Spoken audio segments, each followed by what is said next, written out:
tidbits can help you save a lot of time. But again, a lot of it too was just looking at, so for me, looking at who had achieved success in this industry, regardless of gender or anything, and what is it that helped them get there? What skill set helped them succeed? And then being honest about my own skills and, okay, I have this, I need to work in this. And I think always seeking out advice on what can I do better. And this is something that, I think there's a gender role that comes into play here, that a lot of times people are hesitant to give you advice that they view as critical, and particularly when it's between a male and a female, I think there's a little bit more sensitivity around. They don't want a woman to take it badly and to react. But every time I go into a review or a conversation with a mentor or a senior in the organization, I always ask, like, what can I do better? I really appreciate hearing about everything that I do well, but I really learn the most from knowing what I could do better. And I always use the analogy just to try and make it a little easier for people. I always tell people that, I always feel like it's your true friends who are the ones who tell you that, you have spinach in your teeth, or your true friends are the ones who say that, no, like your butt does not look good in those jeans. So you need to seek out the people who are going to tell you the truth, because sometimes it hurts. And a lot of people are hesitant to say something that could be received as hurtful. But I just recognized that every opportunity I had to hear about something that I could have handled differently, could have handled better, was an opportunity to learn and to grow. Yeah, it's definitely, it's hard to hear that stuff sometimes, but you're absolutely right. I mean, that's the only way you grow. Give it to me. Bring it, Absolutely. And going head on into, you have to get out of your comfort zone. There's stuff that I know that I'm just stronger at, and then always working on the stuff that I'm not as strong at. And that really started back in college when I forced myself to take a public speaking class, because I felt like it was such an area of weakness. And, it's one of those awful experiences where they videotape you and you have to watch it back, which is just so painful. But you learn so much. And always going into those things that are going to be hard. Those are the opportunities to grow. Oh my God, I feel like I do that my whole life. I feel like I reinvent myself my entire life, so I can totally relate to what you're saying. I'm never in my comfort zone. What is that all about? It's not easy, but it is, it's the way, as you said, it's the way to grow. It's the way to move forward. Absolutely. And so now are you taking this knowledge and these nuggets and mentoring young women in the field also? Or have you had the opportunity to do that? I try to every chance that I get, because as I said, I really wish along the way that I'd had more mentors. And, in the financial services industry, there really aren't a lot of resources dedicated to training and employee development, and there aren't formal mentorship programs. So knowing that I sought it out on my own, I now go and build relationships with younger women and just pass on to them the advice that I wish that I had somebody give to me at that time. I always think about, what would I have wanted somebody to say to me in that position, and to really help people learn from mistakes I made. I'm very candid about, here are things that I did wrong, here's what was wrong, and here's how I would have handled it differently.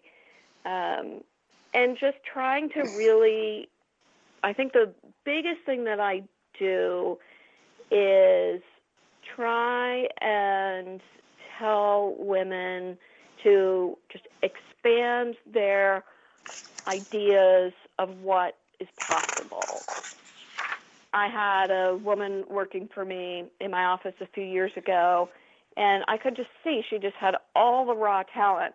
And she came from the South, and she said to me once, she's like, well, I've never been around a professional woman until you. And I saw that as the opportunity of, and I thought back to a quote that I'd heard Sheryl Sandberg say, you can't be what you can't see. And if you haven't seen a lot That's of something, awesome. you just don't know what's possible. Yep. And so I just beat over her head that you are capable of so much. And I don't want you to set your sights here. I want you to set them 10,000 feet higher than that. And I'm happy to say she took that advice and has since knocked the ball out of the park.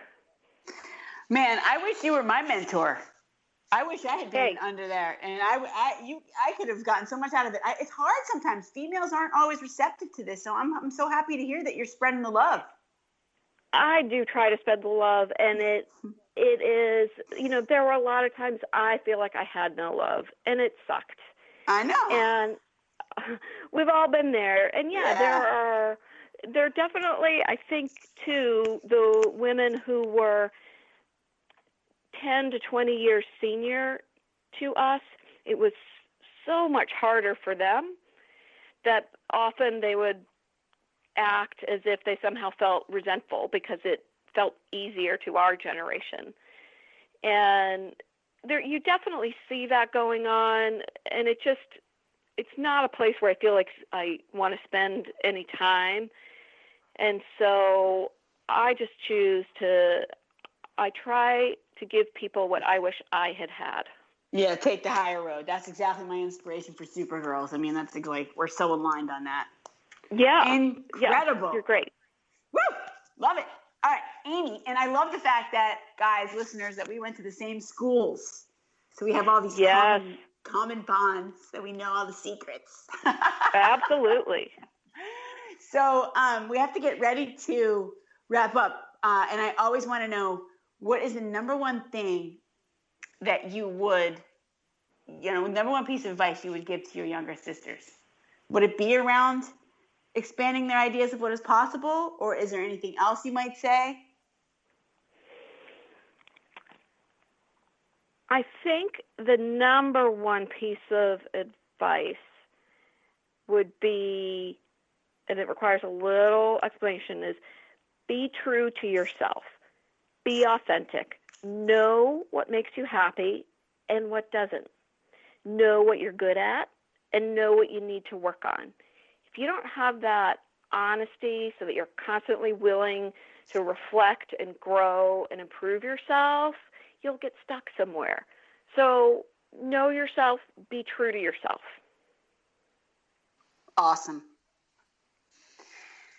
Oh, we could really spend some more time talking so much about what you're doing and the community work and all of that, but we're out of time.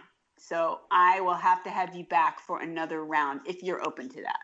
I'm open to it. Jeannie, time with you always flies, and it's great. I know. I need to come to Boston so we can hang. Go Definitely. Like girls, do the spa thing. Yeah, for sure. We recently, listeners, we recently started this group in our business school community, our business school alumni, we're calling it the Boss Queens, and it's all. No, we didn't start the group. Jeannie started the group, and we are all so grateful to her that she started it.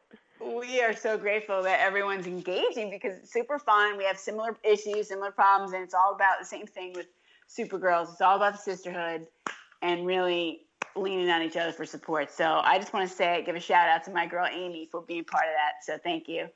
And a shout right back to you for getting it going. Love.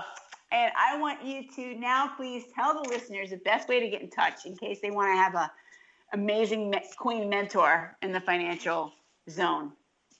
Anybody is welcome to reach out to me. I'm always happy to give advice, share my experiences. I'm on LinkedIn. You can reach out to me there. You can also reach me through email. My personal email is amykaser all one word, at yahoo.com. Definitely reach out. Make the most of all the opportunities you have. Thank you so much for being on the show, my sister Amy. And listeners, pay attention to what she said. She is the bomb. Be true to yourself. Make it happen. Be authentic. And thank you for tuning into our show. Go out and slay those dragons.